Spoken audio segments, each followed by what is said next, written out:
Hello guys, nabon chawin ni khopha tuni ahi ba choila khat khin sa ki de in hichila chu ahi le lungthim kapsa ka hi bo ve ti la kho hi in hichila request hen bola ahi le go thang boy khong sai media amazon hin hichila request hen bola hi in amazon YouTube channel anayin ama channel zong chu anaki thu pi utin bol thai subscribe like share comment chu hin bol pi uben lang chule ke video zong hi achaina chen ke hin be uben lang subscribe like share comment zong chu ne hin bol pi kit yovin ke hin ti mu ve to ahi la chu khin sa ding hitai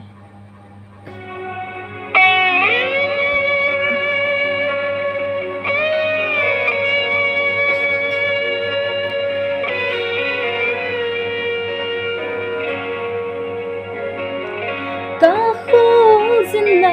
hile se na hui hi phalo alang zinge ka to ka tham na lam zo se azong ei do dal din a zinge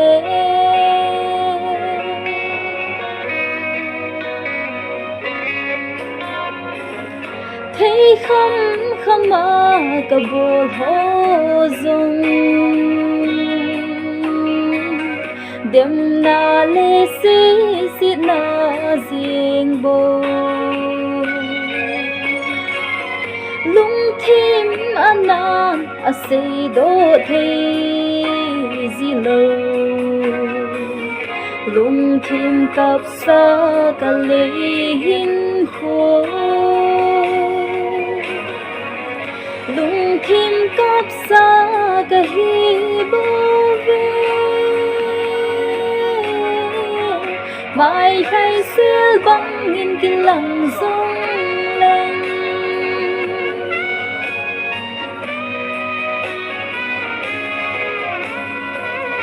xuân đinh building kiên cả nay lâu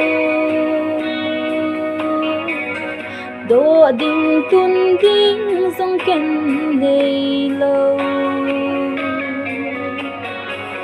lung thêm ở chỗ cái chỗ na đinh nay lâu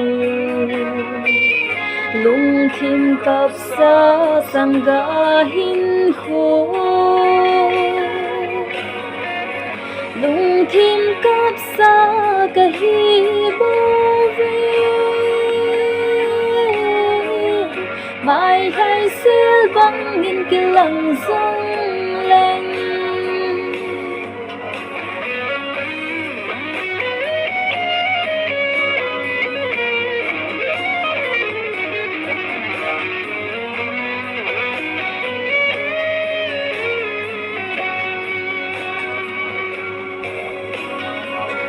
lối pha gol pha cả ti hôn sung pan pi vui pi cả ngày chát kê ei pam pai un ei da sa gì tao về lung thêm cặp san cả núi gì lung thêm cặp xa cả hi bô về mai khai xưa băng nghìn cái lăng rong lên lên Giêsu này cả hi dễ in thô dâu đan đinh cái dịu gió nghe